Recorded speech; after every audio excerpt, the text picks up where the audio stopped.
83 points. That was the point difference between the first two games of the Western Conference Finals and the third game of the Western Conference Finals. An 83-point difference, with the Minnesota Timberwolves going from a team who looked incapable of stopping OKC or scoring against them on the other end to a team that gave OKC their biggest defeat of the season. And we can talk about Anthony Edwards going off for a hyper-efficient 30 points, 9 rebounds, and 6 assists, and doing Anthony Edwards things. Edwards comes up with it, wide open for the slam. But this wasn't the Anthony Edwards game. Oh no. McDaniels comes in, and how about this ovation from Shannon?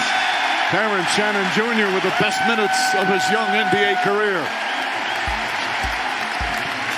Yeah, you heard it from Mike Breen and every Minnesota Timberwolves fan in that building and everywhere around the world. Terrance Shannon Jr. just had the game of his life in Game 3 against the OKC Thunder, going off for 15 points in just 13 minutes of game time, outscoring every starter on OKC. Yeah, we all know we're taking TSJ over SGA. That's just common knowledge. And it didn't take long for Terrance Shannon Jr. to make an impact, because after being subbed in at the start of the second quarter, the very first play, Conley finds Reed in the pick and roll. Williams slides over to help, and I love this here. Sure, it's an open 3, but he also has Jalen Williams closing out on him, so he puts it on the floor, drives into his body, and gets the and 1. The reason I love this play is, yes, open 3s are always great, but it's just the awareness. If Alex Caruso was flying at him, take the 3 ball instead of trying to take him off the dribble. But when you have a slow-footed center running at you,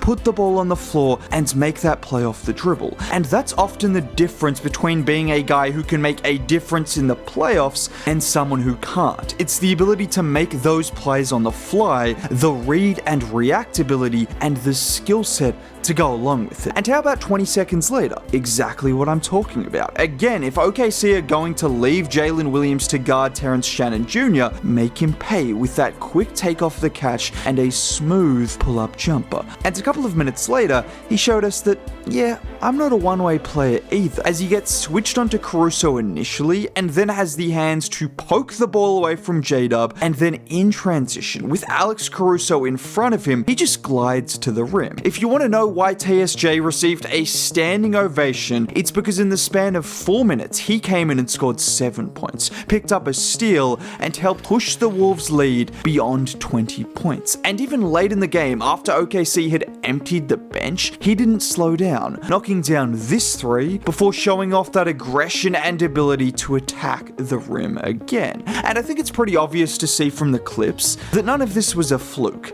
This wasn't a guy who just hit a couple of random 3s off the bench. No, this is who Terrance Shannon Jr. is. He's athletic, he's physical, he gets to the rim, and he has a skill set to match it. In other words, he's a bucket. And we've seen it at every level. I mean, just look at what he did his last year in college, averaging 23 points a game. You don't average 23 points a game if you're not capable at scoring from all 3 levels, if you're not capable at putting the ball on the floor, making a play for yourself, and making a play for other people occasionally as well. And if you're wondering what his numbers looked like in G League, because I always feel this is such a great indicator at how good a rookie or a young player is, well, Terrance Shannon Jr. averaged 40 points on 62% shooting his 2 games in the G League. Yes, small sample size, 40 points in those 2 games. If he wasn't on an elite team with a lot of depth, he would have likely been one of the best performing rookies in the league. Even during this season, he didn't get a ton of minutes,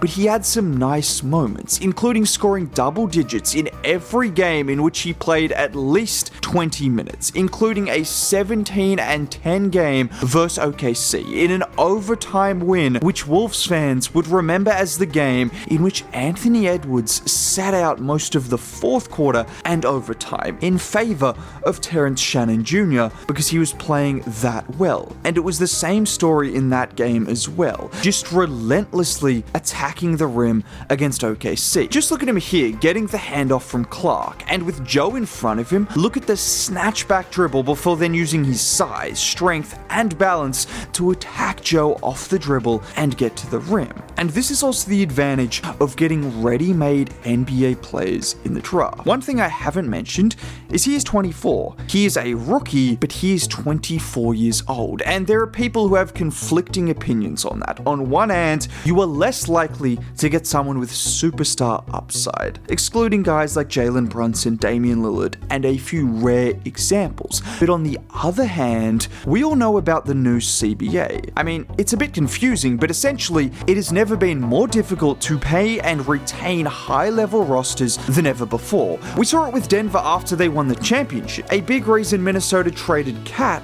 was because of the contract he was on. We are going to see it with Boston next year. It has never been more difficult to maintain a high-end roster. There is one way to make it work, however. Rookie contracts. Yeah. You heard me, every team has them, whether they are tanking or competing for a championship, but there are no players more capable of outperforming their contracts than first and second year players. And getting back to my point, this is the advantage of getting someone ready-made, because they might not have the upside of some other players, but when you are paying them only a couple of $1 million a year, you have the potential to have someone in their first, second, and third years who are contributing to not just solid teams, but teams looking to win a championship. It's not just Terrance Shannon Jr. either. Jalen Clark is another mature-aged rookie who could make an impact this series. There's a reason he's played some minutes already in this series, because it was actually Clark who gave SGA the toughest matchup of any Wolf during the regular season. Just look at this play where Shai gets the handoff from Chet, and look at Clark's reaction to Shai's movement. That is a move off the ball that would kill 99% of defenders, and I have seen Shai kill 99% of defenders with that quick deceleration. But Clark's ability to plant his feet and slide back into the frame before then using his body to absorb the contact from Shai and force him into a tough miss, that is special. And these are the kind of things that can change an entire series. Terrance Shannon Jr. had his moment this game, and he'll have another chance in Game 4, which Chris Finch has already said, but there's no reason Jalen Clark couldn't make that same kind of impact. Well, he's less likely to do it in a scoring way because he's not the scorer that Shannon Jr. is, but even if Clark can make an impact by grabbing a couple of loose balls, forcing a turnover or two, and making SGA work even harder for his buckets than he already has to, that makes a difference. I think we've become accustomed to teams not playing more than 7 or 8 players in crucial playoff games, but that's mainly because they don't have more than 7 or 8 playoff level players. There's nothing wrong with playing more guys if the team is capable, and yes, it is more of a risk when those guys are rookies, but the upside, well, we saw the upside with Terrance Shannon Jr., and the upside might be there for Jalen Clark as well. Regardless of what happens, they have won Game 3 in large part due to this impact from someone who they drafted just last year, and that, well, that is a win in itself.